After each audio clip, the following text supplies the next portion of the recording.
My name is Gertrude Asumedu, and I'm one of the co-founders of Global Activist Network.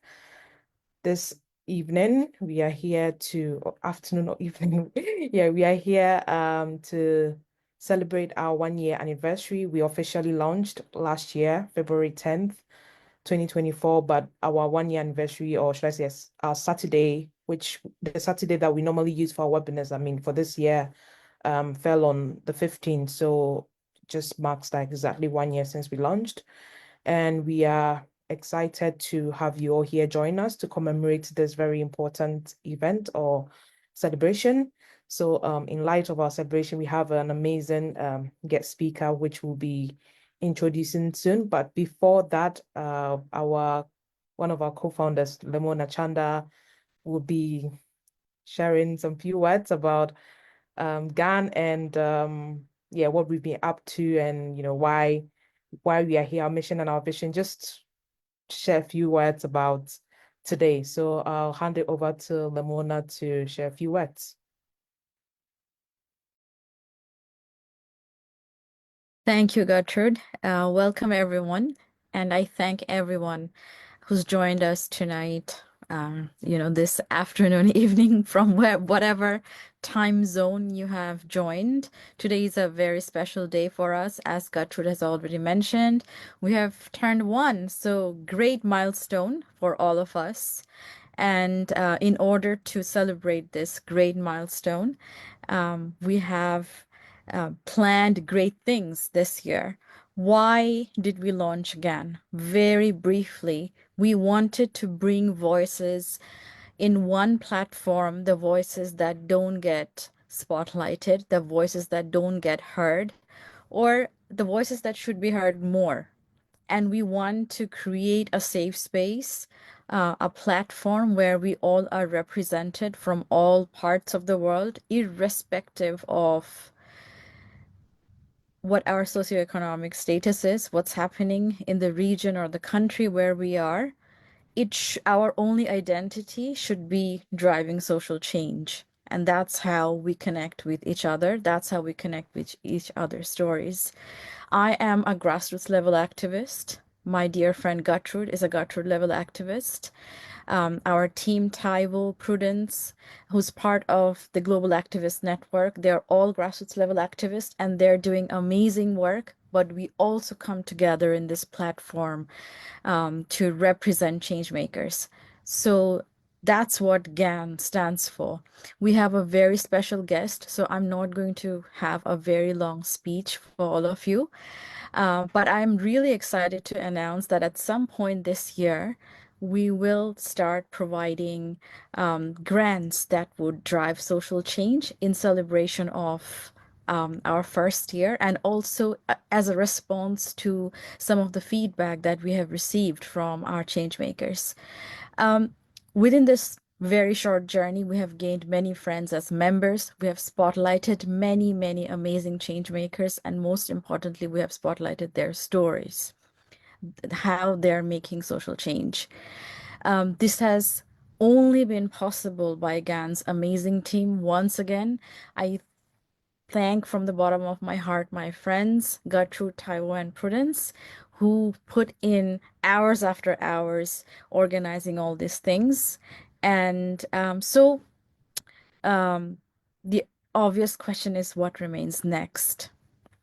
Well, we will continue to grow and we will represent as many change makers as possible from all parts of the world. So stay with us, support us, and become our member. If possible, if you know someone who's doing amazing work, nominate them through our website, who's sort of driving social change, and we'll see more faces that needs to be represented, that needs to be heard. So thank you all, and I now hand over to Gertrude to take our session forward.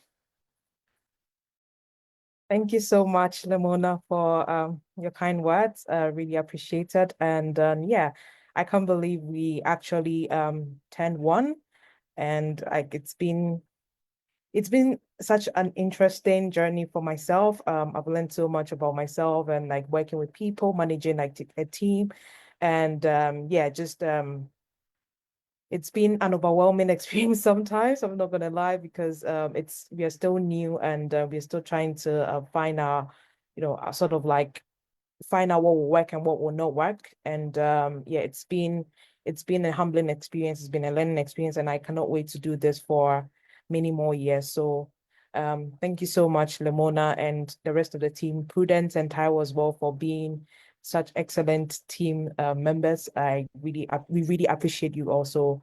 Thank you so much. And if you can, please turn on your cameras, and Busayo, if you can turn on your camera as well, that would be great because we'll be starting our conversation soon. Thank you.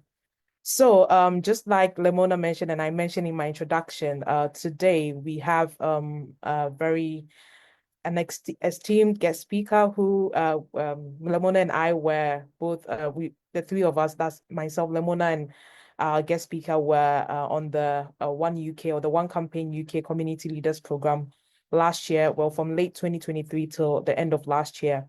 And when I was looking for a speaker for this our 1 year celebration, I just thought of him that he would be a great speaker for this session. And when I reached out to him, he was happy to come on board. So thank you so much. So today our speaker is in the person of, pardon me if I hope I get your name right, Busayo Morakinyo. Did I get it right? That's perfect. Perfect. All Perfect. right, great. So a brief background, not so brief because like I said, he's a very much accomplished speaker. So Busayo is a co-founder of Creative Ideation Hub, which is a social innovation and co-creation hub that supports and develops young Africans' innovative civic tech and government tech ideas, curating local solutions for local problems through experimental lean testing of these solutions that benefits their home communities. He's recognized as an exceptional UK Global Talent Endorsee, demonstrating acknowledged expertise and exceptional abilities in social development and digital technology. His experience intersects social development, governance, public policy, tech, and social accountability, with nearly a decade of experience working in communities across Africa, leading advocacy and campaigns while managing effective delivery of change programs. As a disruptive innovator with a Pan-African focus, he has a proven track record of successfully managing relationships with a diverse range of stakeholders and partners in African development ecosystem, including policymakers, community-based organizations, civil society, government, and donors. He engineered the growth and scale of the largest social accountability movement in Africa, Follow the Money, from Nigeria to 12 African countries, leveraging technology and establishing an active network of over 12,000 young people in Africa, demanding better public services from their elected representatives. A two-time TEDx speaker who has mastered the art of storytelling as a tool for citizen mobilization and participation. He has a bachelor's degree in history and international relations, as well as a master's degree in humanitarian and refugee studies. Phew. All right. So, yeah, I mean, that's a lot, and it shows you the kind of person Busayo is. So, again, thank you so much for being with us today. So today we are going to be speaking to Busayo on the topic how to use innovation in scaling community-driven projects.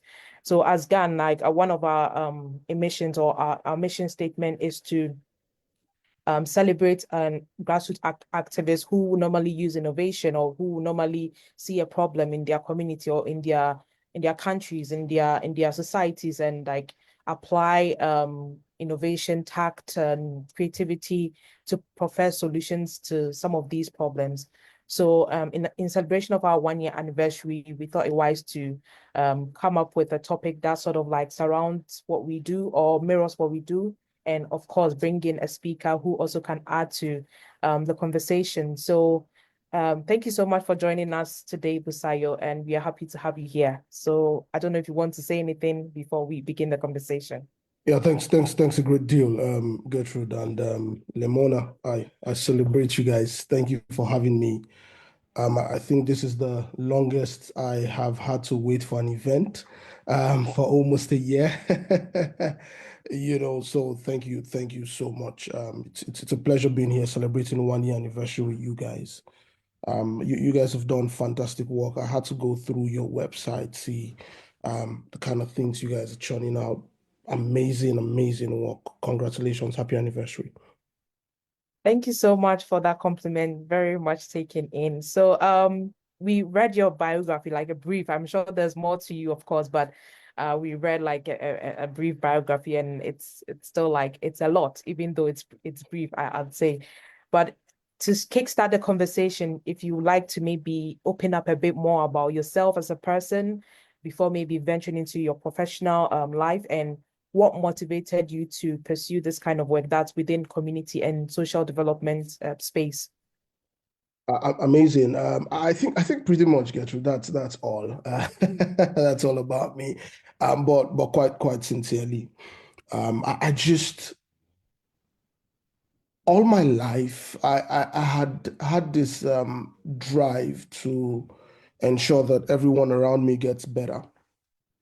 I come from a middle class family, and I had a neighbor, who was really not. We were not there, but they were not where we were in terms of our economic realities. And his dad had fought in the Nigerian Civil War, a retired soldier, and had almost almost a beautiful family, I must say, but they didn't have, like I said, what we had.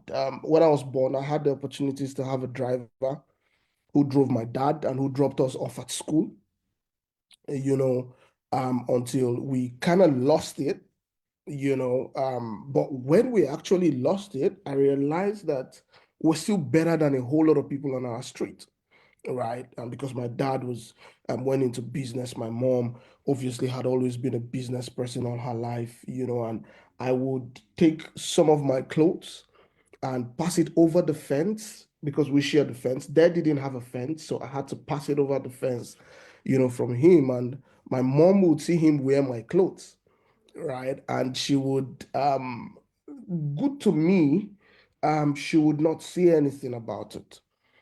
She would just say that, just realize that you need to have some for yourself, right? And so for me, that really shaped my consciousness growing up. And I started realizing, inequalities, why it seems like some people are better than others, because there were other people that are better than me. But I think it sets me on a journey to begin to understand how societies work, how the economy work, how government policies interact with the outcomes of our lives, how one government policy can shut down your entire life, can change everything around you, how you can lose your middle class status, just by falling ill, because there's no adequate health care. And I think it set me on that trajectory all through my abilities to study in the university. I studied history and international studies for me to be able to profile global solutions. So I was that driven, and by the time I was going to leave the university, Nigeria had a very significant issue with the insurgencies, the Boko Haram crisis. And I thought, what's the best way for me to join that conversation? And I went for a master's degree in humanitarian and refugee studies. At that time, Nigeria had over 2.2 million IDPs, scattered everywhere. And I think that was what started my journey, because in my class then I remembered I was actively engaging my professors, and a professor looked at me one day and says, if you're passionate about this, why don't you go to the Northeast and see for yourself what's happening there? And I took that crazy journey for over 13 hours traveling from Abuja to a place called Adamawa State. And, for the first time in my life, I encountered the realities of displaced persons. And it just sparked my curiosity, because I realized that the marginalization of displaced people, I realized the categorization, the same the same narratives that I'd seen all my life. I was seeing it again, how some people seem to have enough, some others didn't have at all. Some people had excess that was expiring, some others didn't have. And one of the big things I saw on the field was the corruption within that space, the massive corruption. Nobody was giving accounts of the money that was coming into the Northeast. There was the Oslo conference in Norway, voted a whole lot of money, no one. And so I started looking for a place where, I could just go and ask these questions. And that's how I discovered an organization, who was doing a project called Follow the Money. And I joined, I've decided to volunteer for them. And they called me back that there was a space, if I was going to be interested in this. And I know, okay, I'm not really doing so much. And I got in the flow of Follow the Money, tracking government resources in marginalized communities. And I think the rest is history because, we kept building on the layers. We kept amplifying our voices and doing massive advocacy and community work, holding governments to account, and in some cases, ensuring that people were punished for bad behavior. Hmm.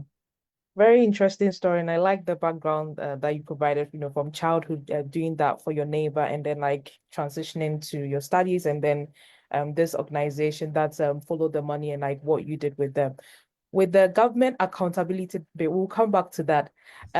Yeah, but so how do you think policy can be used as an instrument or a tool to scale community-driven projects, like, for example, Follow the Money or others you have worked on? Absolutely. Policy, I teach, Gertrude, I teach advocacy and policy influencing at the highest of levels. And one of the things I say to people is the policy of a government is not as effective as, the legislative decisions of that government. And let me give an example. I run for office today.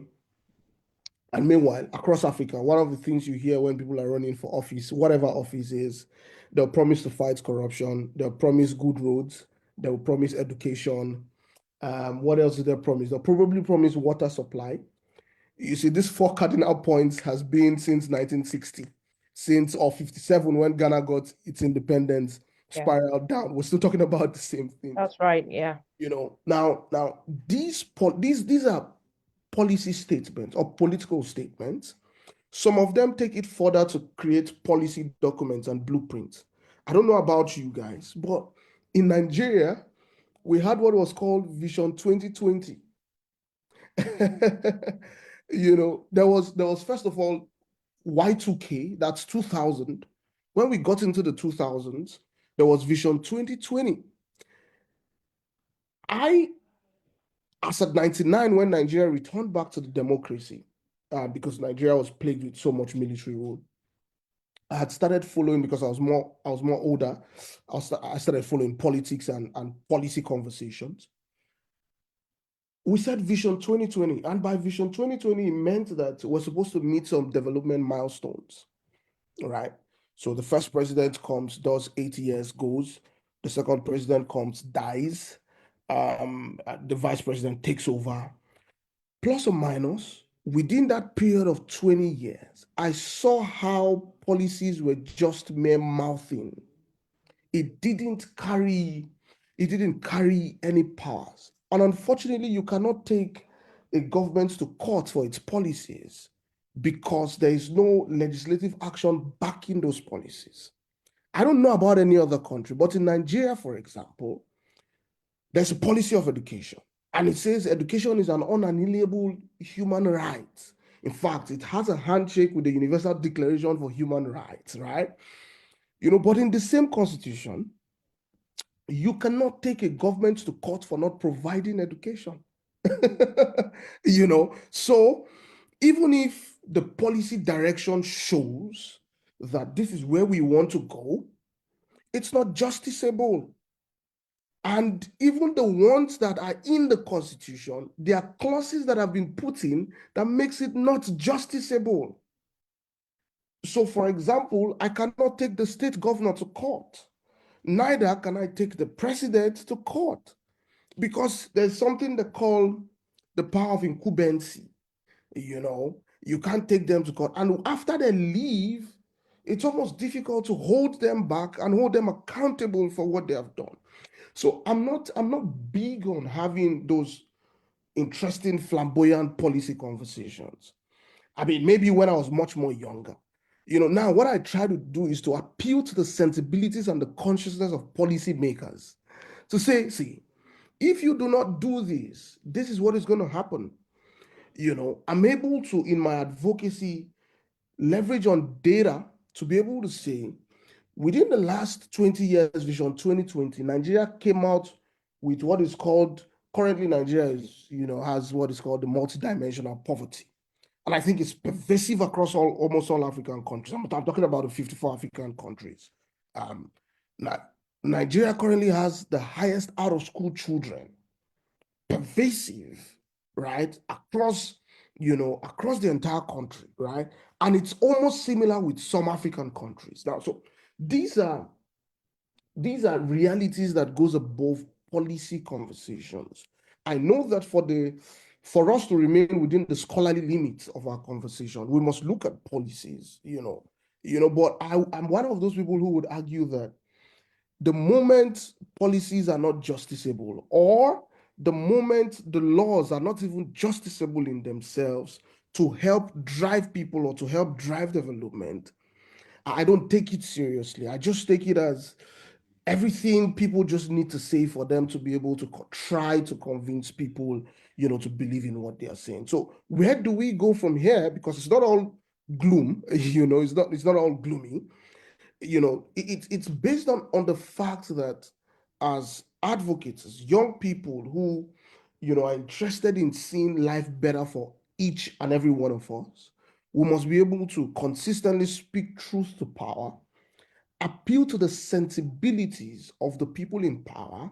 But the biggest strategy for me is to build ourselves into a formidable war chest in terms of personal economy, in terms of our abilities to be able to drive the process of governance. So what I mean is, in the next few years, I want to see Gertrude being able to run for presidency of a country. I want to see her, or I want to see Lemona, for example, going to parliament, because the more people like you guys get into the place of power, presumably you are able to not neglect what you've always preached about, right? So you're able to drive the solution, right? It may be quite difficult for us to convince those people who are currently there, except to probably have access, and they probably, listen, or we continue to hope. But those of you who are building your capacities down,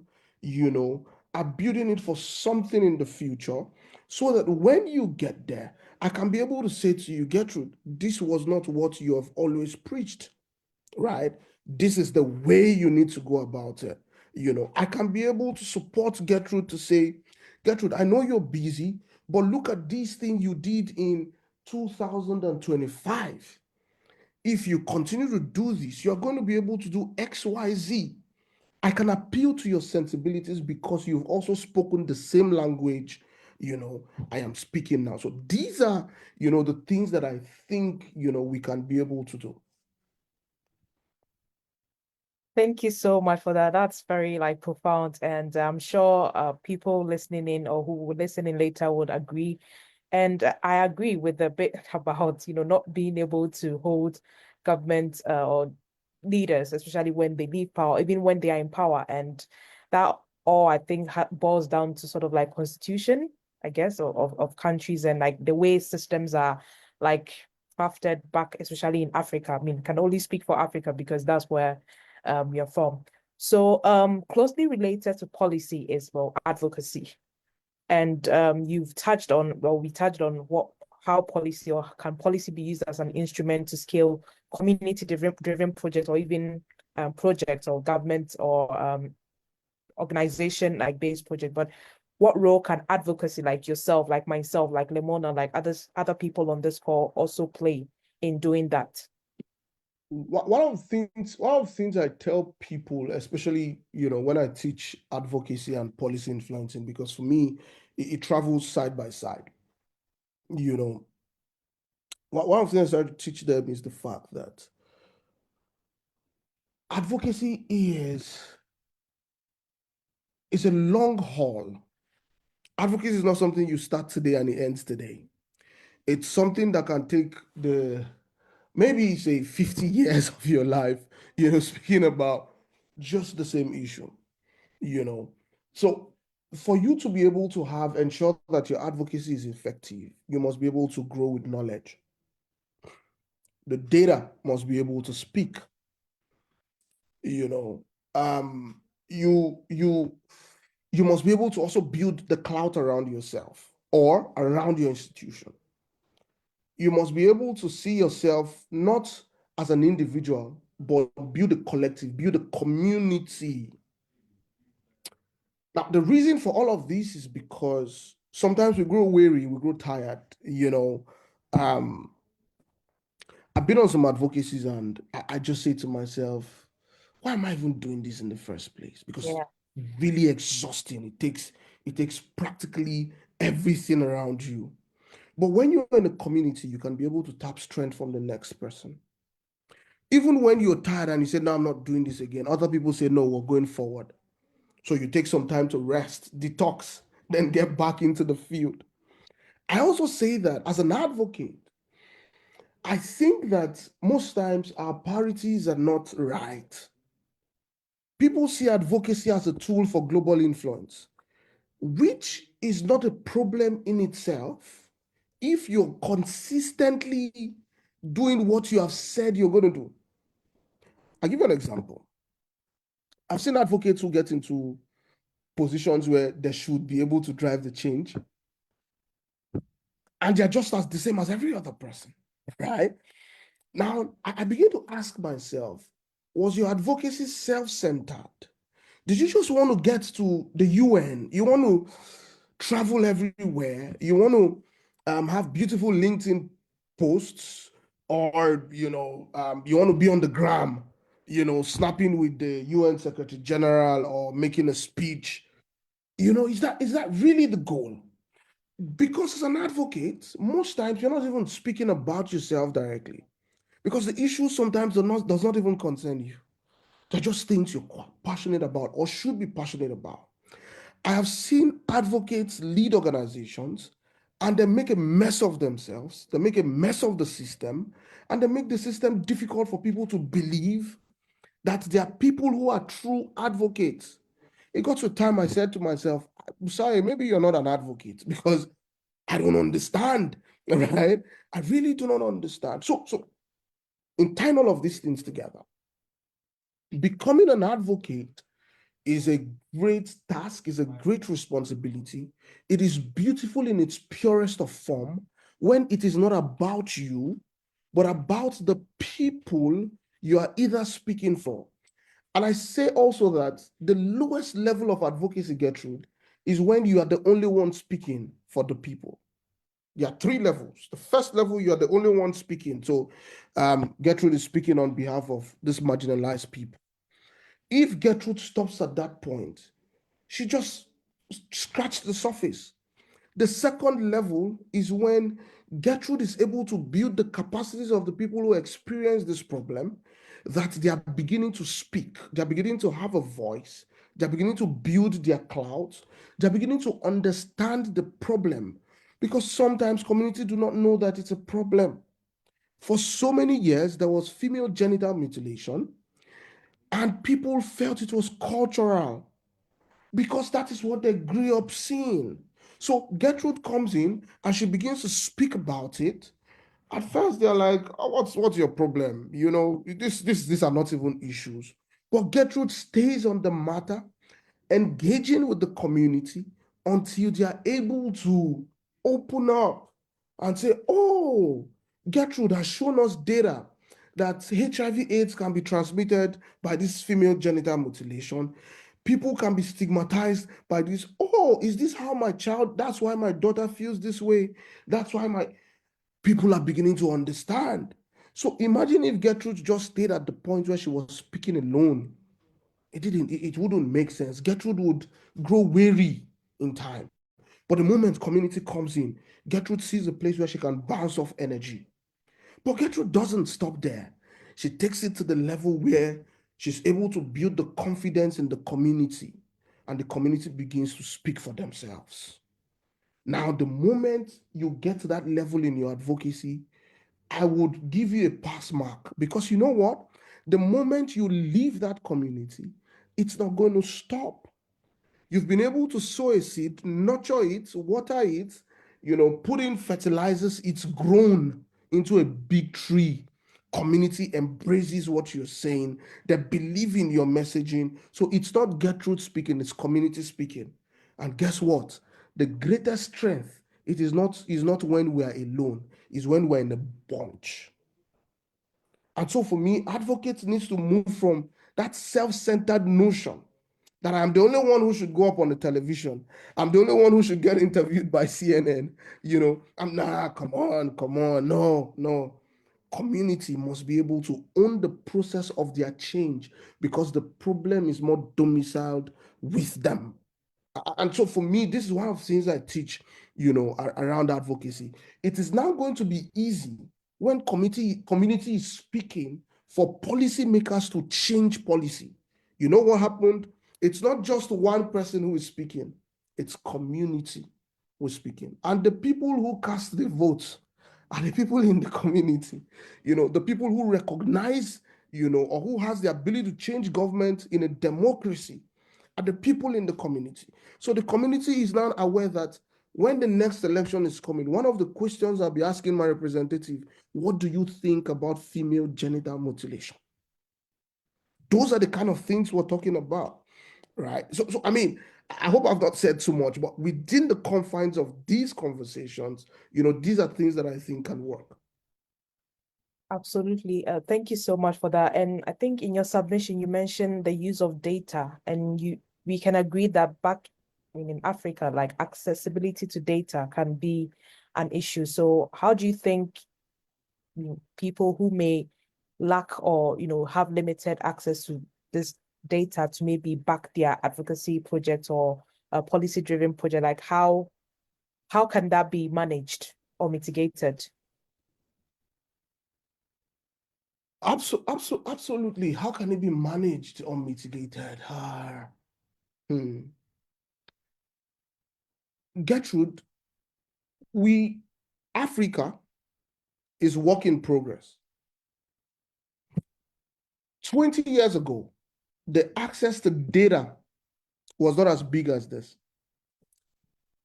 I led over 300 campaigns tracking government funds. And I was able to do that because I had access to elementary data. It's been a big fight. The Open Government Partnership, for example, has been on the forefront saying, government needs to open their data, created incentives for various state governments so that they can put their budget out there.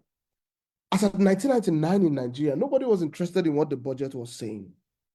But progressively, 2003, 2007, 2012, we started seeing data, real-time government data on the front burner. I know that it's also difficult for people to go out and get data. I know that data sometimes is compromised, because most of the data around Africa you'd see is probably with the World Bank, it's probably with some international organizations here and there, But data in itself, it must not be huge, must not be gargantuan. In fact, the bigger the data, the more confusing the conversations are. And so people have invested in simplifying data with data analytics and analysis tools that makes data now simpler. So it's the availability of data is a continuous conversation that we're going to have. It's not like you have in Europe or the Americans, where you can just go on the government website and you spool data or write letter and you get data. For us, we had the freedom of information request. You write these letters and nobody responds to you. But the little to which we can get, sometimes you would be shocked. that the people who give us data are people that work in government that believes in our work. They just feel like, I like what you guys are doing. It could be the typist. It could be the clerk, and we've gone, we need this information. We're not getting the information, and this person just calls us on the side and gives us an envelope, and you open the envelope and you see all the data sets you want, Now that's you being able to understand that in wanting to get what you want, you have to bring in various levels of innovation. And I think that's where this conversation would probably circle back to, and sometimes those innovations are just different ways of doing things. When I teach, I say to them that your greatest access to information may be the cleaner of the office. It may just be the driver. It may be the clerk. It may be the person who collects the letter in the mailing room. So these strategies, can be used, but you don't need the data in the whole world to be able to build an advocacy. You just need something substantial. You just need something. Sometimes you can go to the field and get data yourself by just speaking with the people who have lived experiences. That's another data source. Because, there are people, there's someone in every community that knows that this is not right, who has information and can tell you this thing happened XYZ amount of times, this thing happened last year, this thing happened 2 years ago. That's enough data for you to run. Yeah. As we continue the working process, of what government is doing and what various non-governmental organizations and CSOs are doing. Yeah, absolutely. Thank you so much for that. And just to continue based on what you said before about or what the topic is really about, innovation. So in your opinion, or with your level of expertise, and how can change makers be truly innovative in scaling or building community-driven projects? Absolutely. I was waiting for us to get to the conversation around innovation, because that's where I live now. That's my forte. I like to call myself a former advocate. Because I've been able to, sit on the digital transformation and innovation pathway for me, which is something that is very beautiful. And I have a slide I can share. Can share the slide with you guys so that you can share Yeah, sure. the people who are listening. And one of the things I say about innovation is that I usually say it, whilst back in Nigeria, I say to my team, I say, if you don't innovate, you begin to die. It's not my saying, it's a copied saying, innovate or die. The 21st century requires 21st century ways of engaging. The 21st century gives us an opportunity to leverage on various things. It gives us the opportunity to leverage on almost anything we need to be able to build our advocacies. And this is very instructive, because whether we like it or not, innovation would continue to be in the center of our work. So if you're not innovating, you're definitely going to be dying. What GAN is doing is very innovative. You guys could probably afford to do things the way every other person has been doing stuff, but you decided to tweak it, create something out of it. And that new thing is what we're celebrating 1 year after. So I usually say that innovation is not rocket science.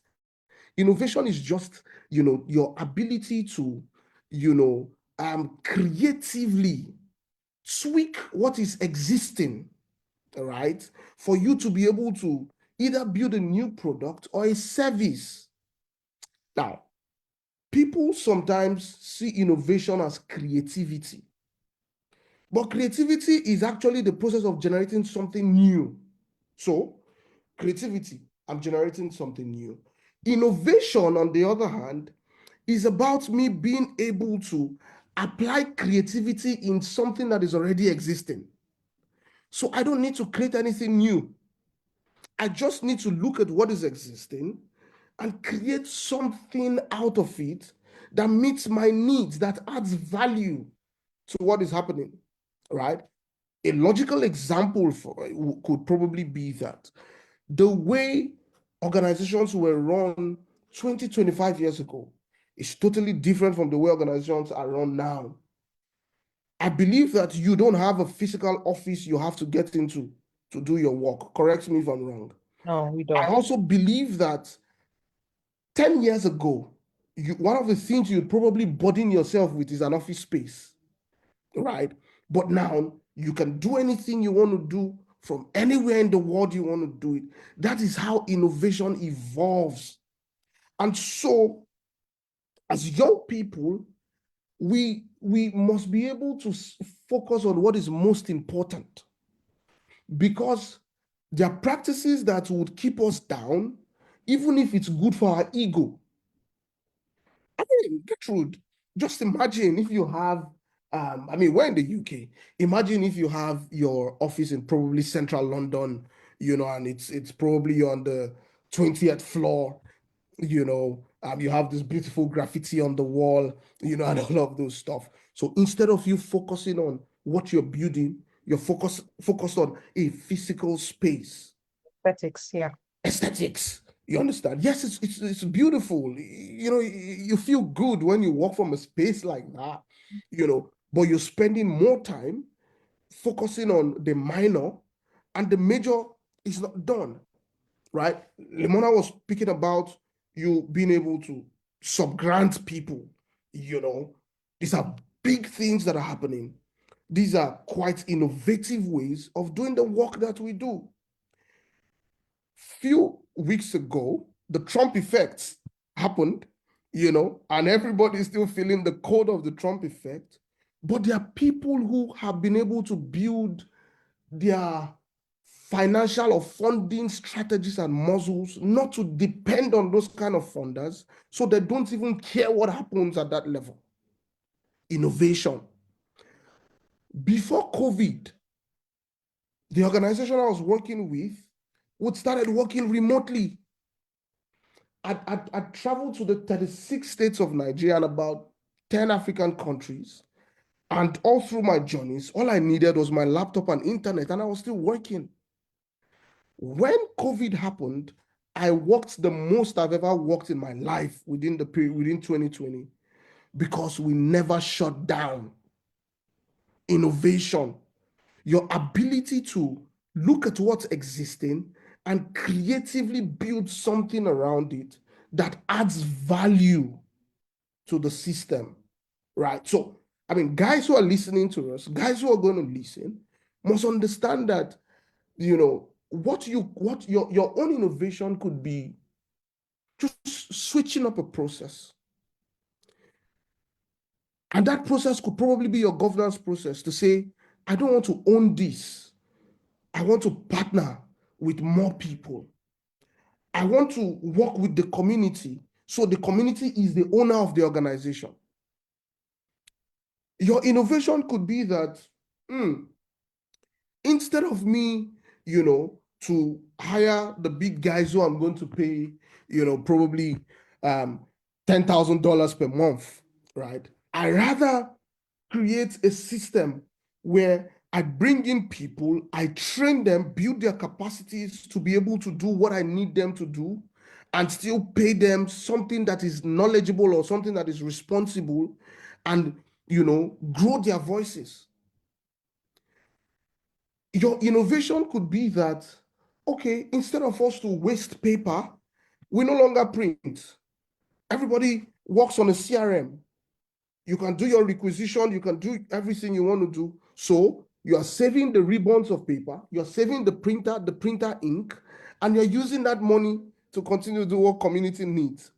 So innovation is not really in the big things. It's in the small things that we're able to creatively tweak to make it good enough for other people to be able to either utilize or add value to whatever you're doing. And so that's my perspective to, community work, these days. Brilliant. I absolutely agree. Thank you so much. Now, we can't talk about innovative projects or innovation without talking about the challenges that come with it. So, as someone who has been doing this for years and with touching lives, making an impact in different African countries and different people's lives. What are, in your opinion, what are some of the biggest or top three maybe challenges that concerns sustaining community-driven projects? Amazing. Top three. You put me in a box. Okay, let's do top three. I think from my experience, because I have always worked with people, even if I have the bandwidth of calling some shots, I still report up the ladder right now. So one of the biggest things I've seen is the fact that higher level management are always scared of innovating. And the reason sometimes is because of personal ego. I mean, Gertrude, you're not that kind of a person. But if I work with GAN, for example, right? And I say to you, Gertrude, do you know that we can tweak, let me look for a relatable example. Do you know that we can tweak how people work and people are able to, probably work less hours, than the regular 8 hours people are supposed to work? Depending on the kind of person you are, it may make sense to you or it may not make sense to you. So what you're now beginning to think about is who now gets the work done? If you work 5 hours instead of 8 hours, what happens? What are you doing with 3 hours? But you know that those 3 hours, for example, can be able to help people's mental health. They can be able to take another course. They can be able to refresh and come back with fresh ideas. Imagine, Gertrude, I say to you, hi, Gertrude, I need to work at night because I think I'm more productive at night. And Gertrude says, so if I'm looking for you during the day, where would I find you? So the uncertainty that comes with, innovation is also a challenge I see. I spoke about ego, the ego that says, who are you to call the shot? It feels like you're calling the shot. It feels like you want to make me feel bad. 48 laws, one of the laws of 48 laws, I say, don't outshine the master.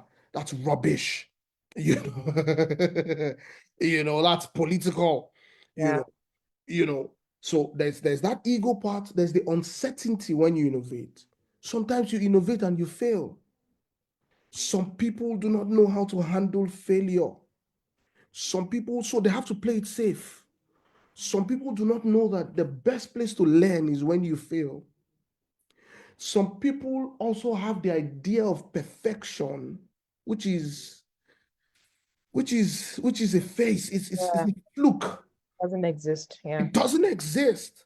So I prefer to fail and fail and fail because for every failure, I'm learning how not to do the same things.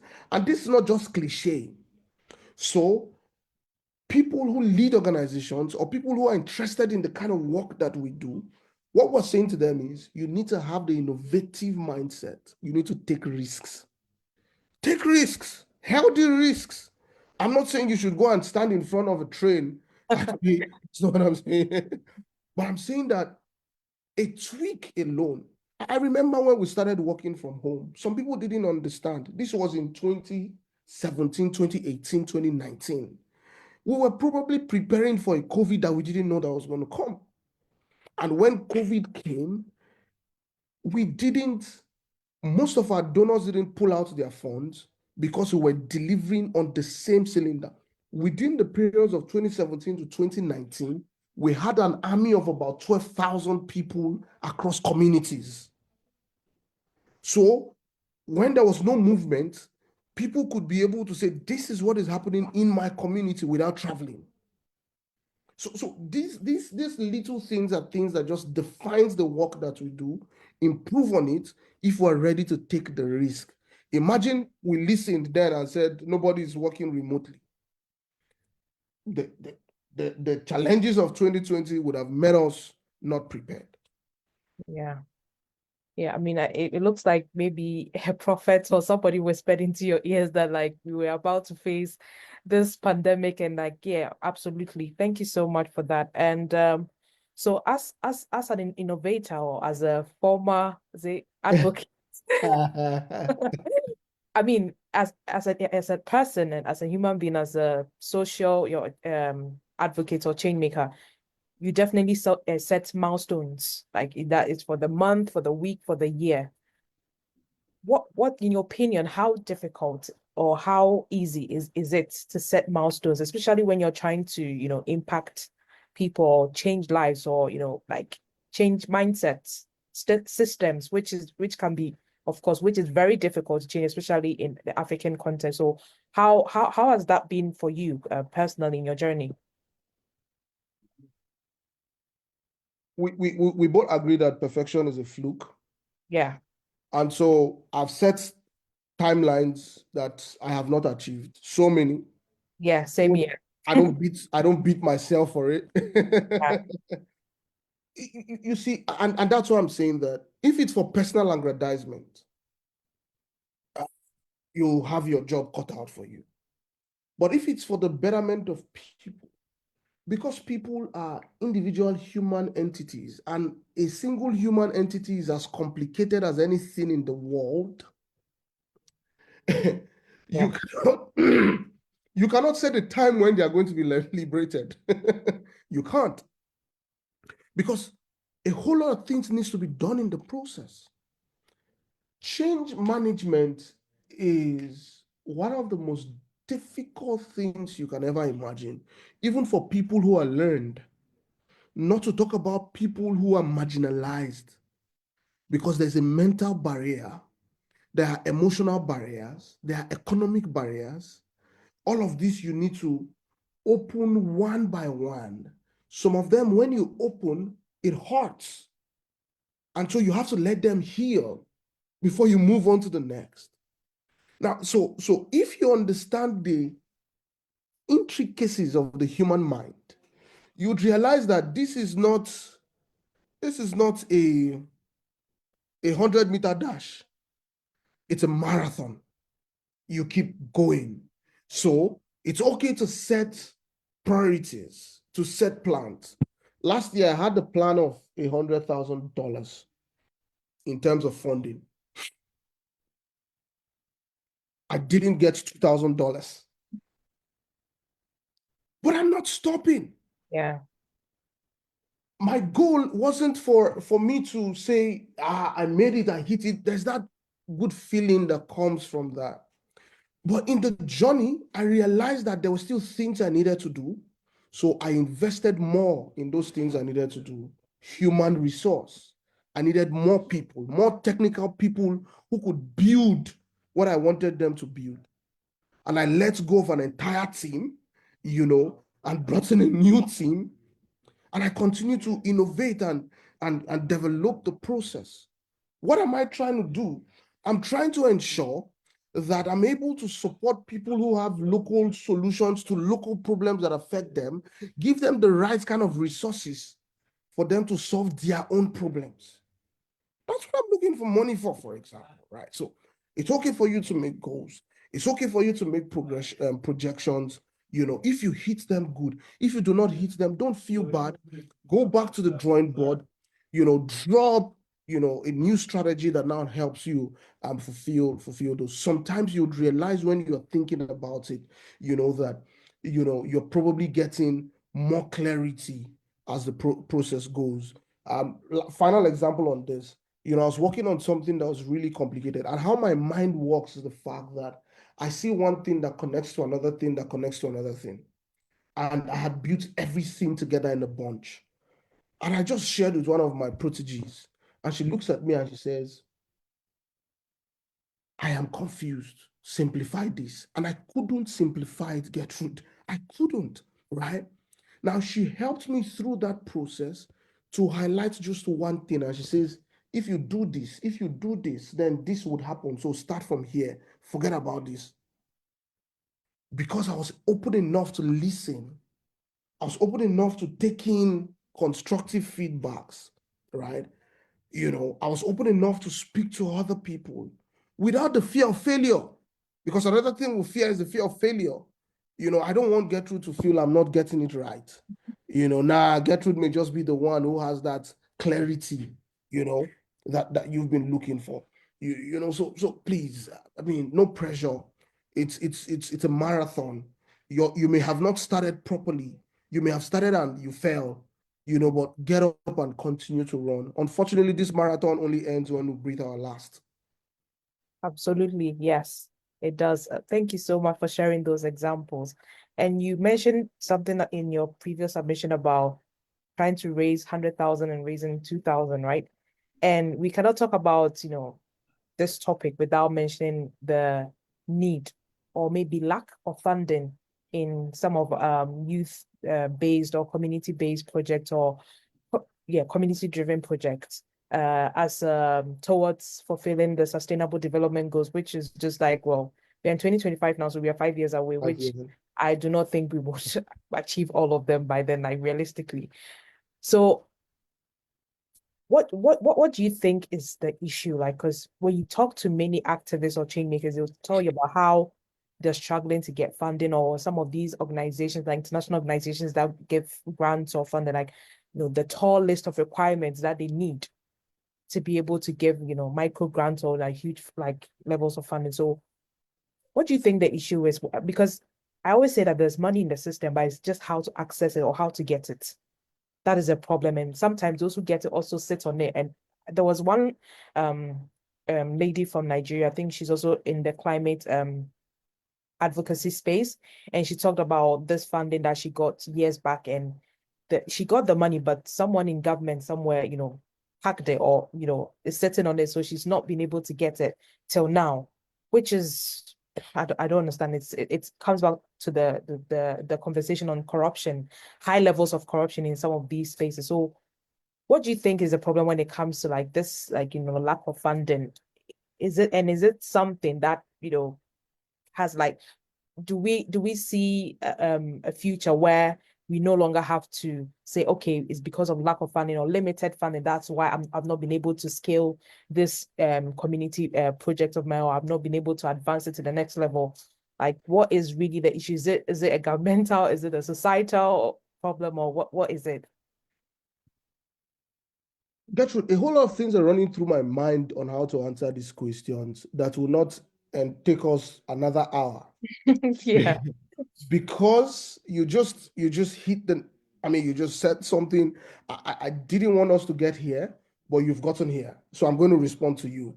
Okay. And I'm going to be as sincere as possible. Gertrude,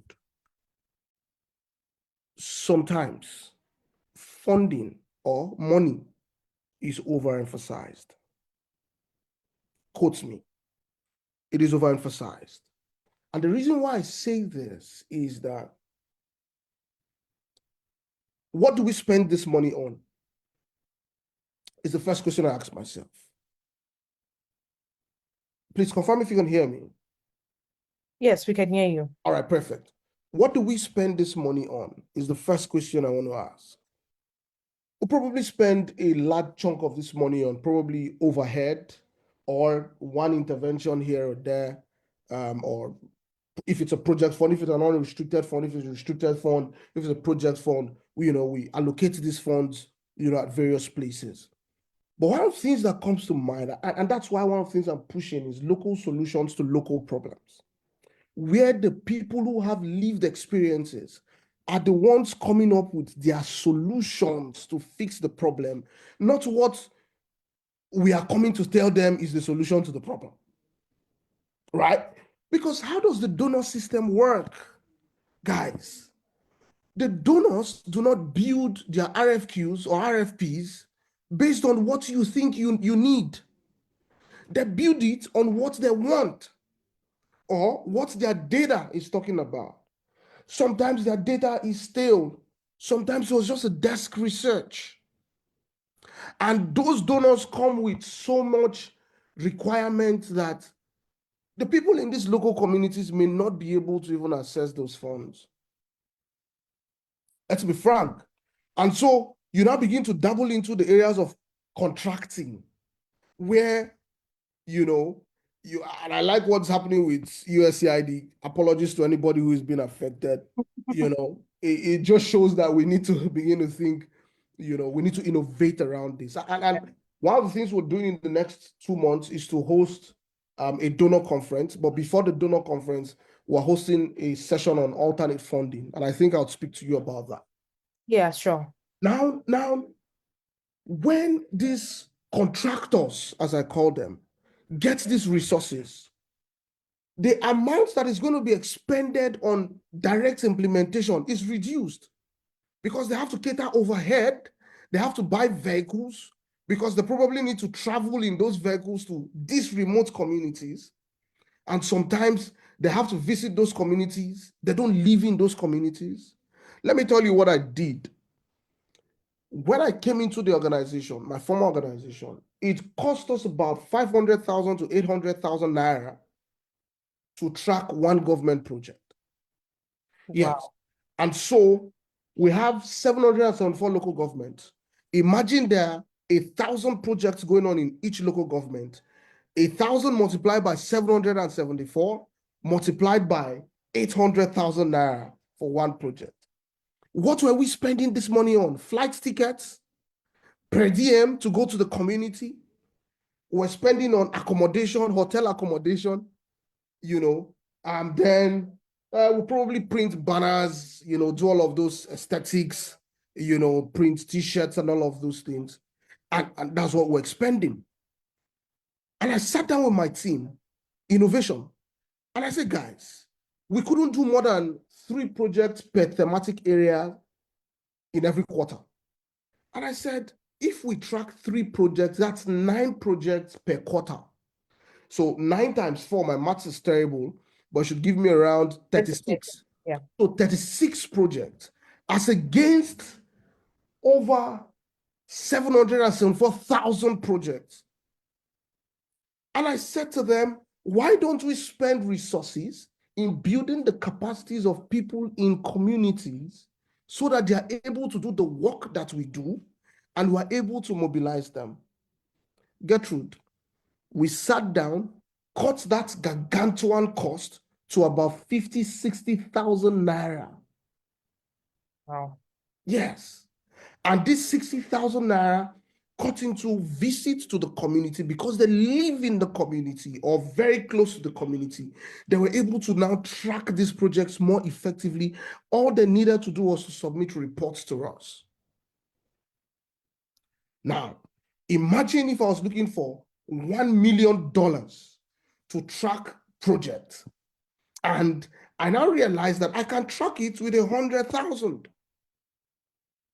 So most times the kind of resources we go for, are probably resources to keep us afloat, to feed us, get salaries, obviously, as activists, you must survive. Yeah. So I understand that part. But what I'm saying in essence is, if the work we're doing is actually community-driven or community-led, there's a cheaper alternative. There's a cheaper alternative. Sometimes what it would just cost us is data. I reimburse your data for you to join a session. I train you on what to do, and you're able to. That was how we're able to get 12,000 people to work during COVID. We reduced the costs. The budget was smiling. We invested more in capacity building. Yeah. So that I don't need to travel from Abuja to Zamfara. I don't need to travel anywhere to get things done. I had a ready army on the ground who would swing into action the moment I say jump. Another problem is trust, the distrust within the system. You spoke about corruption. Yeah. Many of our funders are more corrupt than the politicians. I agree. I told you I didn't want to get to this point. Yeah. I wanted us to get that in your introduction about that, the spending how many months or years or how much money chasing, like tracking one project and all that, which is insane. So yeah, we can't talk about these things without talking about the top, like the levels of corruption there. So yeah, go on. So Gertrude, not just the politicians. Yeah, of course. The activists. True. Sometimes I am more scared of an activist than I'm scared of a politician. A politician tells me he's a politician. I expect anything from him. Of course. An activist tells me he's an activist. I don't know if I could trust him or not. I saw this term on social media. It said activists or cashtivists. You know, and the truth of the matter is the donors also know that most times these guys are just thieves. And so the processes for you to access that fund needs to go higher. They need to ensure that they eliminate corruption also. So normal guys will not be able to access those funds again because the stakes continues to go. So you have to have a procurement person, you have to have accountants, your accountant has to be chartered. Get through. There's no how GAN is going to be able to pay a chartered accountant his dues. No. There's no way. So you see the exclusion and the limiting factors for people who all what they just need is probably $2,000. All what they need is $1,000. And so you see, these are bigger. The dimensions are bigger than this, but let's keep it sane and let's keep it safe. And let's just say that, we need to be innovative around, resource mobilization. We also need to be innovative around how we spend these resources. Let's not go and buy SUVs or let's go and buy houses with money that's supposed to be for community.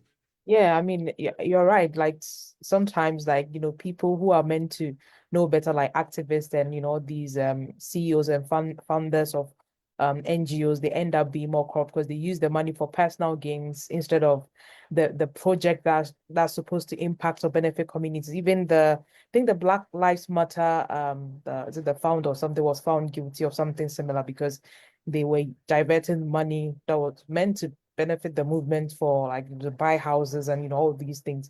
So sometimes it makes it difficult like to believe in an activist or to like, are you in for the your own personal gains or actually to make a real impact in society? So I think you sort of answered the question. I was about to say, apart from lack of funding or the perceived lack of funding, is there anything else that like sort of like impacts um community-driven project, whether it's positively or negatively? But I think you've touched on that, so we can move on. And if we are slowly coming to an end of, I mean, we can all agree that it's been an impactful and powerful session so far. If you have any questions, please do put in the chat and I'll read it out to Busayo. And so, yeah, so we can't ignore the fact that most of these should I say donors or monies that are received or given by some of these international organizations go to projects or organizations in lower and middle income countries, because that's where, I mean, I'm not saying in Europe, in America, or in the developed world, everything is perfect. Of course, every society has its own issues or problems, but most of these problems or challenges or SDG related causes are based in the lower and middle income countries. So do you see that like as like changing anytime soon, like all this money and funding and grants like coming to Africa, to Asia, to developing countries, like at what point do we say, okay, now Africa can be sustainable? Now that you mentioned the USA, like causing all this ruckus in the media and people losing their jobs and be able to fund project and organizations laying people off. Will there ever be a time where we can finally say, okay, we don't need the West anymore, and like as developing economies or as lower and middle income countries, we can sort of like deal with our own problems alone on our own? Amazing, Gertrude. It's possible. I was reading an article recently. I think was it Momentum's newsletter or somewhere. I was reading an article and they were spotlighting Asia, what is happening in Asia, and how Asians are beginning to move from a donor-dependent, continent to a funding continent where they are beginning to fund in development work, across other countries. And when they say across other countries, definitely know it's Africa, you know. Yeah. You know, India is also, working in that. I mean, it's all Asia. Now, it's possible, right? Typically, the process of development should be subsumed within sovereignty. This is my thoughts. If you call yourself an independent nation and you say that no country should dabble into your issues, it should be all-encompassing, right? If you say America should stay in America and not dabble into your political space, then you don't collect their money. Yeah, exactly. Because he who pays the piper dictates the tune. Yes. USAID fund is 1% of the American taxpayers' money. How can my tax be used to develop your country and you don't want me to have a say in your country? Yeah. There must be something wrong with you somewhere. Yeah. And so, conversations around the LGBTQ, movement and all. And I made a post a few years ago on social media. And I said, isn't it convenient for us to say, this is Africa? In Africa, we don't believe in this. Yeah, it's against our culture. It's against our culture. But collecting money from the same people who promote these things, is it part of your culture? Exactly. If they turn Africa to a dumping ground, they're paying for it. So the emancipation of Africa we want to see is an Africa where Africans, the government of Africa is able to take sole responsibility, beat their chest and say that we have been able to move from being aid dependent to even granting people aid. Go back to history, Gertrude. Nigeria is my country. There was a time we were paying the civil servants' salaries in Grenada. Wow. Yes. The government of the Federal Republic of Nigeria paid the salaries of civil servants in Grenada. You know how much Nigeria invested into the fight against apartheid? No. Massive, massive, massive, millions of dollars. But now, Nigeria is packed sandwiched with various kind of aids. And we get aids from China. Recently, we started getting aids from Brazil. Wow. Brazil. Yeah. Okay. Yeah. I didn't expect that. Yeah. We're getting aids from Brazil. Ukraine has been in war. Ukraine is giving grants of grains to Nigeria. Now, so these are big issues. Will we get there? It's possible we can get there, but we need to do the hard work of getting there. That's where the problem is. Yeah, the hard work is the question is, are we ready to put in the work? We have not started yet. Yeah, and that's also like the big problem. You touched on this, I think you touched on this previously, but obviously the question is, do you view corruption as a deterrent in achieving the purpose of, not for profit or, these community-driven projects, which I'm sure, the answer is definitely a big yes. So if yes, do you believe that there's involvement of foreign states? I don't know. Sort of maybe not related, but I think yesterday or so I saw on Twitter that somebody in the US government was saying that the US was funding Boko Haram or something. I don't know if you've come across it. But I was subtly referencing that conversation when I said that the moment you get money, expect anything that comes with it. yeah, Expect anything that comes with it. It's just like they're paying you to look the other way. Right? We cannot overemphasize that. yeah, I know this is going to go public, but I'll say it. I'll dare the consequence and say it. yeah, Corruption is not the single largest problem we have. Countries that are working are also corrupt. yeah, of course. It is how corruption is handled.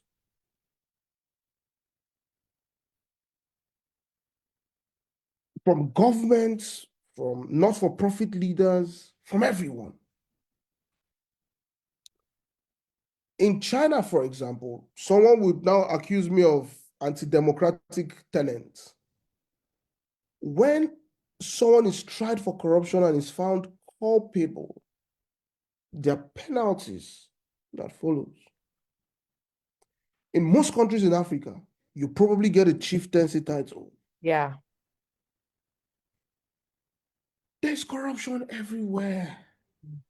Gertrude, there's no way. In fact, it takes two to tango. There was a time when politicians were stealing money from Nigeria and taking it to Swiss banks. Yeah. I say, there's someone who stole, there's someone who collected the money to keep. The both of them are corrupt. Of course. One is just more creative, is more innovative. Bring the money, we'll keep the money for you, and we use it to develop our system, and when you probably die, the Swiss government will come to Nigeria and say, your former president left this money in this account, and guess how they'll return the money. They'll not return it with the interest, though. I say this money. Yeah. I heard something, I think one of the former Nigerian presidents, Abacha or some Bacha, yeah, military. Yeah. lots of like millions or the guy is dead, but he's still giving. Yeah. When the country is broke, someone will tell you there's a $500 million here. Yeah. There was a time when we were getting a loan of $500 million from the World Bank, and the Swiss, Abacha shook in his coffin, and the Swiss said there was another 500 million. Wow. And the money came into the country. so you see, these are the issues. It is how corruption is handled. People should be tried for corruption and they should go to jail. Or based on what the Constitution says, they should be penalized, if politician or not. But justice sometimes is only for the poor. Yes, definitely. The rich. There's a current governor, the current chairman of the ruling party in Nigeria was caught stuffing dollars in his pocket as a governor. Yeah. No, come on, Gertrude, let's not go deeper in that conversation. Yeah. It's your anniversary. It's your anniversary. Yeah, I mean, of course, I know, but yeah, these things are all like something that we see on the news, and you know what I mean. In my country, Ghana, there was a minister who I think was caught with millions and of euros and dollars in her house, and so now I don't know what proper prosecution has been. I know nothing will happen to her. That's a fact. And now there's a change in government like since last month, and there's Operation Recover All Loots committee that has been set up by the current government, and the current finance minister or the former finance minister in the previous government is being treated as a fugitive who is on the run currently, and then to answer to a whole lot of financial crimes, and a lot of people are sort of like jittery and anticipating whatever, but they're like in as much as this is a good step in a right direction, but I do not trust anybody to be brought to book because it's Africa, and I mean it sounds like being pessimistic, but I'm trying to be real here, because at the end of the day, how many people have looted and shared money and nothing happened to them, and they came back to even contest for power, and or they're walking free, nothing has happened to them. So yeah, I can relate because these things happen like in most African countries, like you said, and unfortunately we are also facing, like you said, not only Nigeria, I mean multi-dimensional poverty is high in most African countries, and with the rising level of inflation and unemployment, underemployment, especially for the youth, we could spend hours like talking about some of these issues, because at the end of the day, it all goes back to affect development, economic development, social, and also like fulfilling the SDGs. Number one SDG is, or number one on the top of the list is no poverty. Really? Really, like, is it possible to achieve a world with no poverty when there's obviously like it looks like multi-dimensional poverty. Yeah. So I believe that it all go, but do you believe that there's involvement of foreign states? I believe your answer is yes, in all this like sort of like corruption levels. It takes two to tango. There's a giver and a receiver. Yeah. We cannot hold forth for the receiver. Yeah, definitely, I agree. Yeah. So yeah, thank you so much. We have I have one last question, well, from my end, but I would leave it to the listeners. Does anyone, I'm sure you've been inspired, empowered by this very interesting and impactful conversation, but if you have any questions, you can unmute yourself. Please make it very brief, because we are sort of running out of time. But if you have any questions, you can put in the chat section, or you can unmute yourself and ask Busayo briefly. Thank you. So give it a couple more minutes if you have any questions, please. Yeah, the floor is yours. Lamona, do you have any question? Sorry for putting you on the spot, but yeah.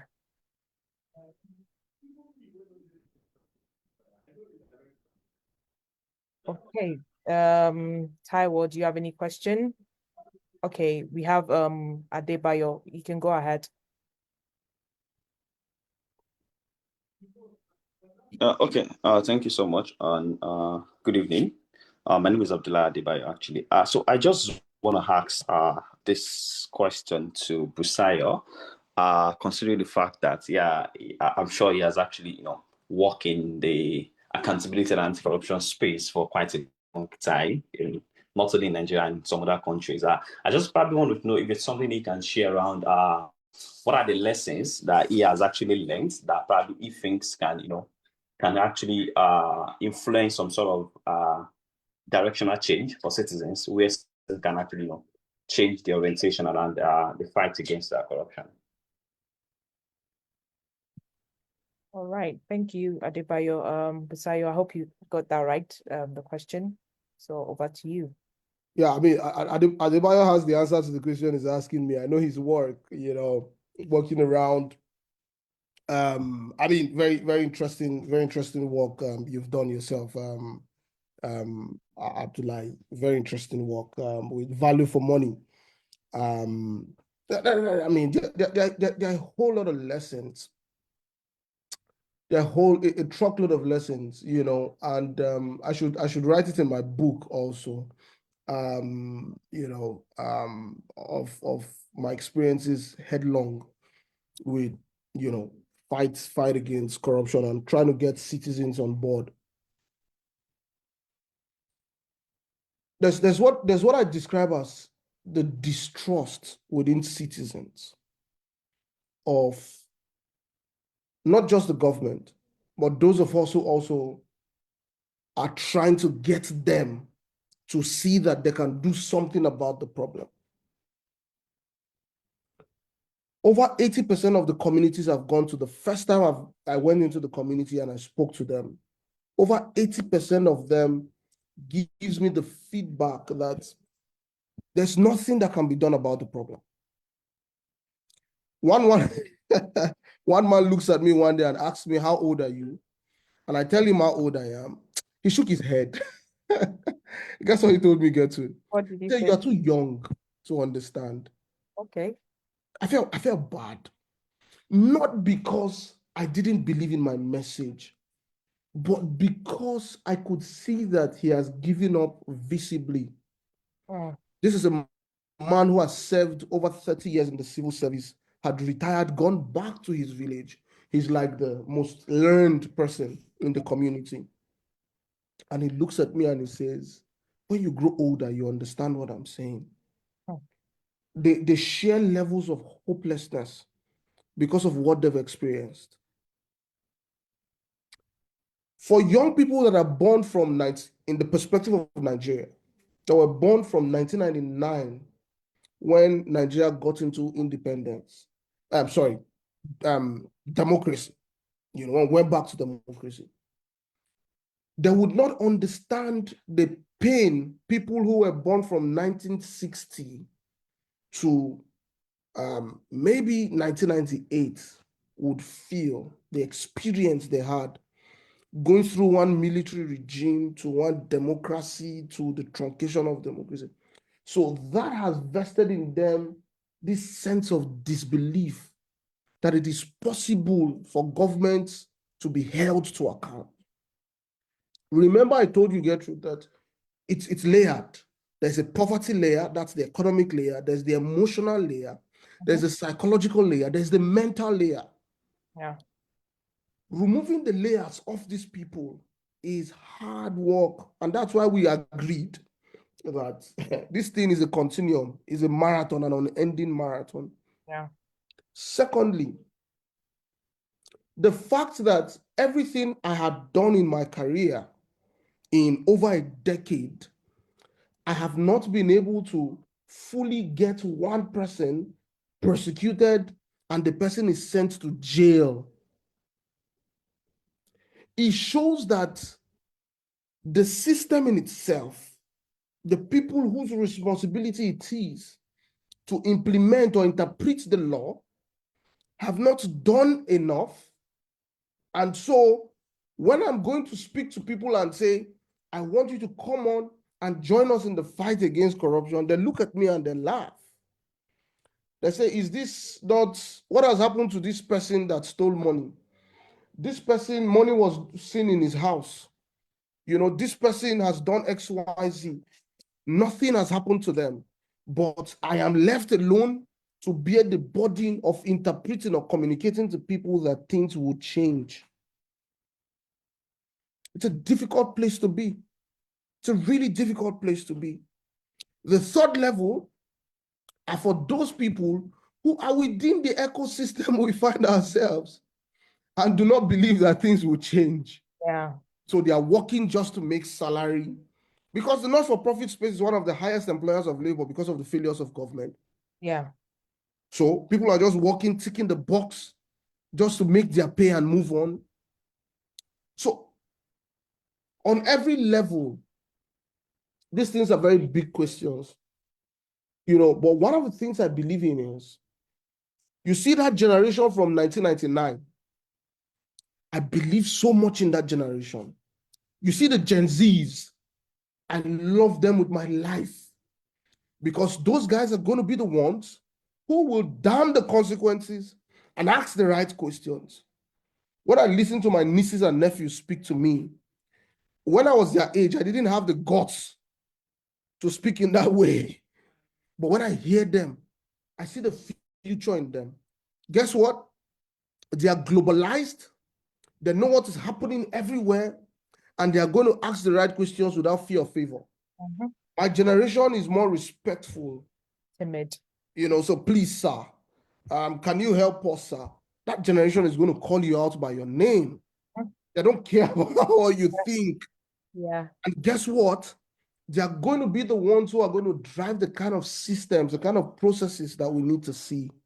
I am not saying it's Uhuru, because a chunk of them have known corruption from the young age, you know, but there's still some of them. And that's why we need to do more work on that demography, to catch them young, to make them believe in what we believe in. They are going to drag us too, but don't get angry with them when they drag you. Just try to teach them. Try to make them understand that if they do not do this, they would end up like us, you know, because redemption is coming, but unfortunately, so many of us may not see that redemption, because it's going to take, one of my mentors told me, 100 years. And I believe him so much. And I believe that we have not started. We're just scratching the surface. But like I said, it's a continuum. When we hand over the baton, more people will take over. And they'll be more ferocious. They'll be more determined. Guess what? They would not be looking for grant money, because most of them are already making money as influencers. You know, they're making money from coding. They're making money from legitimate business. I'm not talking about those that are doing fraud. Yeah. Legitimate business. Because I obviously usually say that, Gertrude, until most of us are economically liberated, that we do not have poverty problems, neither do we have hunger problems, neither are we scared that one sickness would take us into poverty. You understand? When we are self-reliant enough, that is when we are going to be able to look in the face of the people who are giving us money and tell them, keep your money. We don't need your money to do work. Yeah. because we have our resources available for us to do quality work. For me, that's the future that I see. Mm. Okay. Absolutely, yeah. So that poverty will not be used as a tool for manipulation, or when we can speak or we cannot speak, or when we can call out wrong or not. Absolutely. Thank you so much. And I think you touched a bit on this in your submission, but I'd like to go there. I mean, obviously you've been in this space for long, and you have just like your level of experience is actually like admirable. A lot of people get into this space of, not for profit or impact or, social change, and, they start, and, it kind of transitions to become, for like social media fame, or, LinkedIn, like posting nice pictures, attending conferences, and, all these kind of gimmicks and all that. And I mean, we see it on our socials like every now and then. What do you think about, like, things like that, like, as young people? Because I mean, my generation, we millennials or even Gen Zs, like, this is like this sort of like divide between like doing it for actually the real impact, or doing it just for like, just to belong to a certain level of influencers or whatever they call themselves. And the second question is, with your level of expertise, do you think recognition and awards and, being on all these lists, does it matter to you? Does recognition matter to you at all? And should it matter in the grand scheme of things, as change makers or as activists?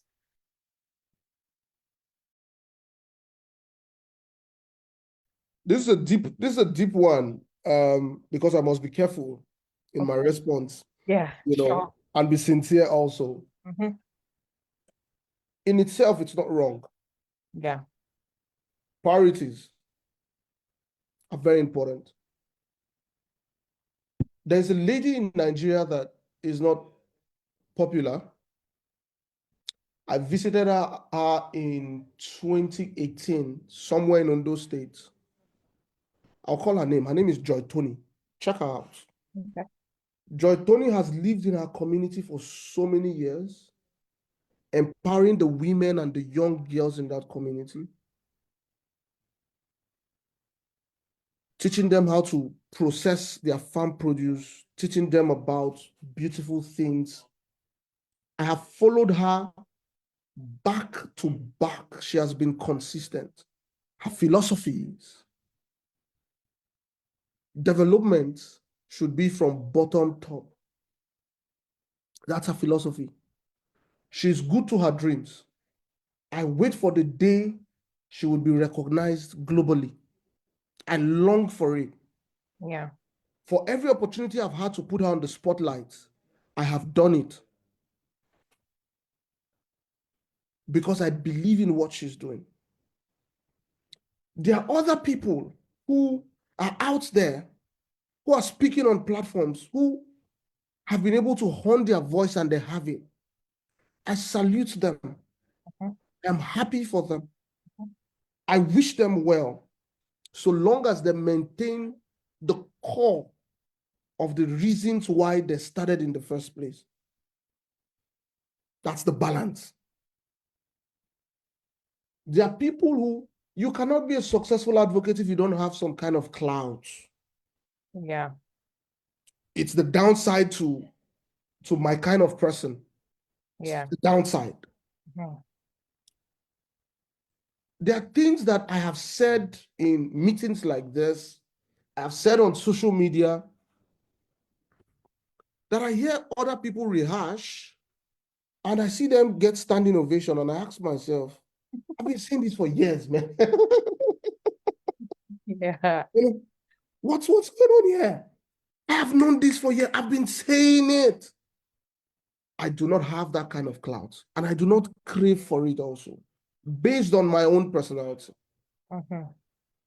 From 2019, Gertrude, to about 2021, I deliberately stayed away from radio, from TV. I stopped attending events because it was a waste of time. There were so many events. Mm. I soaked myself into doing the work. The real work. Yeah. Because for me, I've always been a background person, right? But when I wanted to apply for a global talent visa, I realized that Global Talent Endorsement, right? I realized that part of the requirement was to see my digital footprint, was to see, if I have been on panel conversations, if I have given keynote address. Yeah. Guess what? I had done all of those things. So it was easy for me to piece them together and say, hey guys, this is me, this is what I've done. And they're like, excellent. This is the kind of person we're looking for. Get your endorsement. So for me, the balance is, number one, to thyself be true. Number two,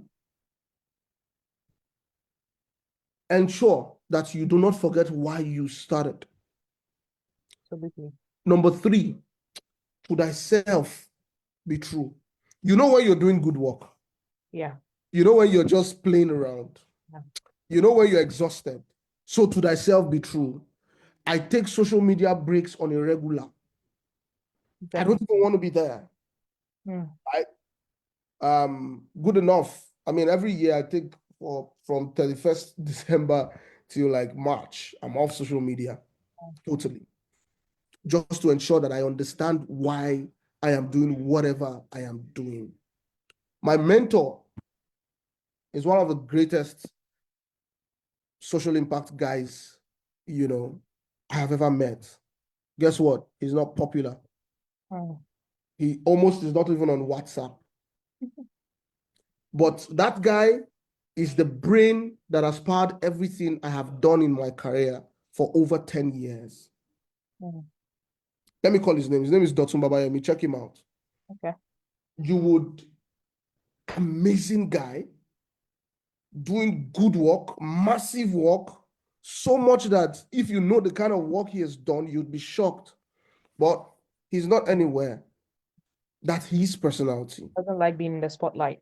For some other people, the spotlight is good because they have the voice. It gives them that clout. So know the reason why, you're doing what you're doing. Yeah, I mean, I agree absolutely. Sometimes you need that like cloud because you need that's the sort of information when you want to apply for some of these programs.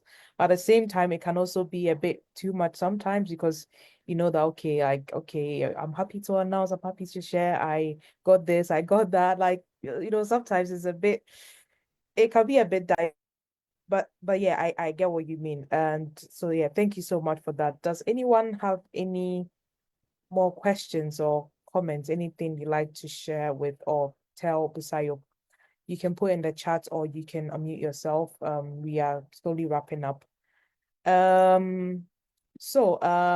I just want to also pick your mind on what you think about what advice would you like to give to maybe people who are starting out in this like social space or like impact space, not for profits, like what advice do you have for them? Or if you were starting like if like maybe you're 18-year-olds or 19-year-old self, like if you're about to enter this space, what would you have done differently knowing what you know now? And any last words that you'd like to leave with us? I think for me personally, I would have not, there's nothing I wish I would have wished to do differently. I don't think that I am not as crazy as as I used to be. I miss that part of me.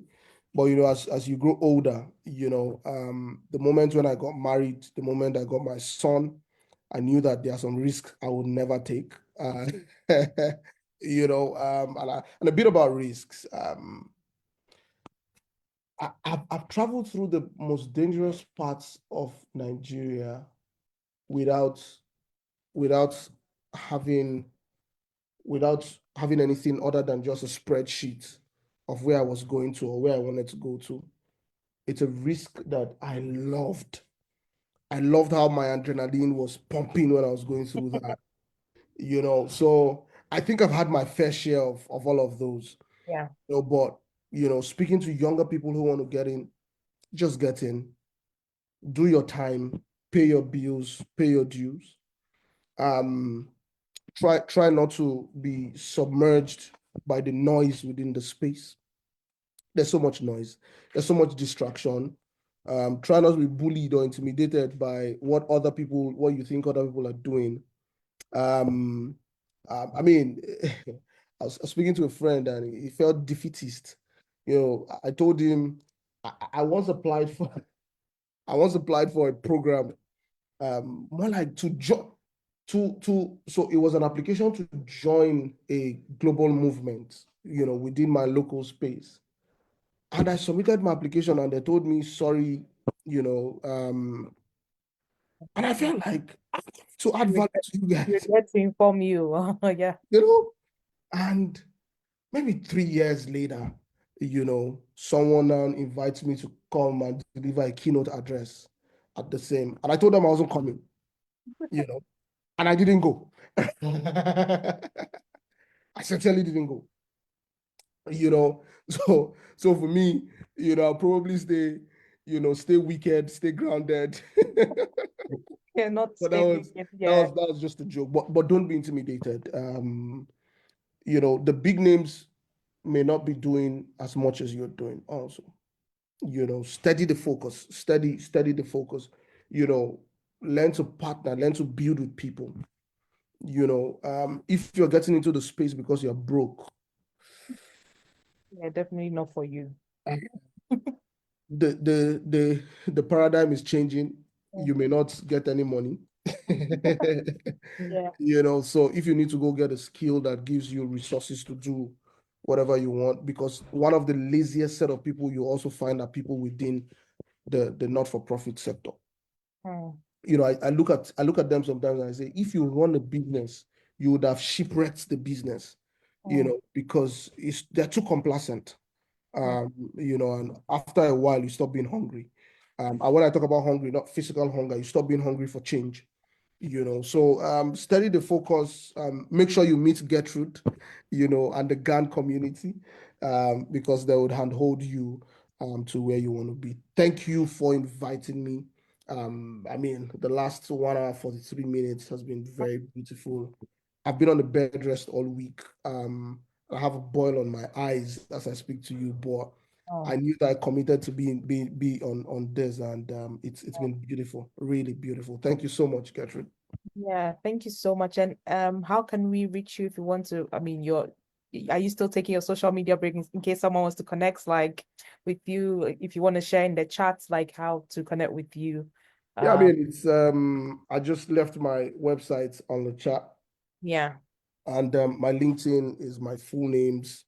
I'm off Instagram, I'm off Facebook, on Twitter. I'm on Twitter, but not a big fan of it. No, yeah, not that active. That place can be toxic. No. Absolutely, Yeah. absolutely. Yeah. I mean, it's been an absolute pleasure like having this conversation with you today.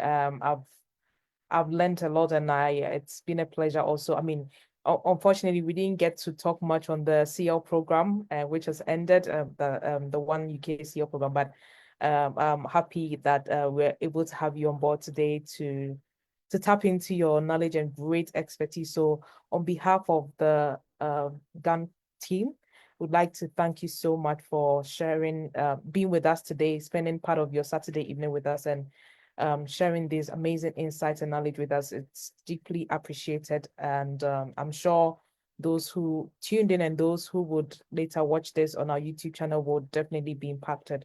So thank you so much. And yeah, you hit the nail on the head. I kept on nodding and clapping and just agreeing with everything you said, because I've been in this space for a little over 7 years now. So met people, like gone through some of these challenges and all that. So I could like relate to many of the things that you said, and I'm sure many people on the call also did.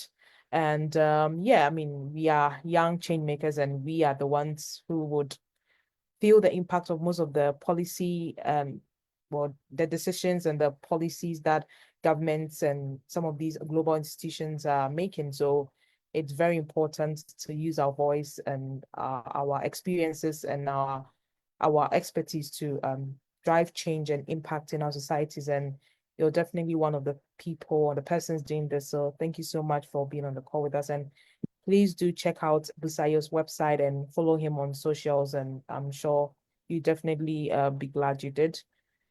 And yeah, and I also put our socials in the chat. We are on Facebook and LinkedIn Global Activist Network, and we are on Instagram and Twitter at Ghana Leadership. And we have our YouTube channel. Please subscribe. This episode will be on our YouTube channel sometime next week. So in case you want to watch back to relive all the amazing insights and experiences that Busayo shared, please do subscribe. We also have our Spotify with our podcast. We have in conversations with activists every 2 weeks on our Twitter space, which we put on our Spotify account. So please do subscribe there as well to hear from some amazing change makers and the brilliant work that they're doing to advance the SDGs. And of course, our website gan.org.uk, where you can sign up to become a member or to also nominate a change maker as part of our Change Maker Spotlight program to celebrate and recognize global change makers in doing amazing work in their communities. So yeah, thank you so much for joining us this evening, and it's been an absolute pleasure hosting this and being part of this amazing initiative with my co-founder Lemona and whole GAN team, Taiwo and Prudence. And we look forward to having you on our next webinar in about a month's time. And yeah, thank you so much, and have a good evening and a good weekend. We'll see you on our next webinar and our next Twitter space next week. Have a good evening, everyone, and have a nice rest, and thank you. Bye.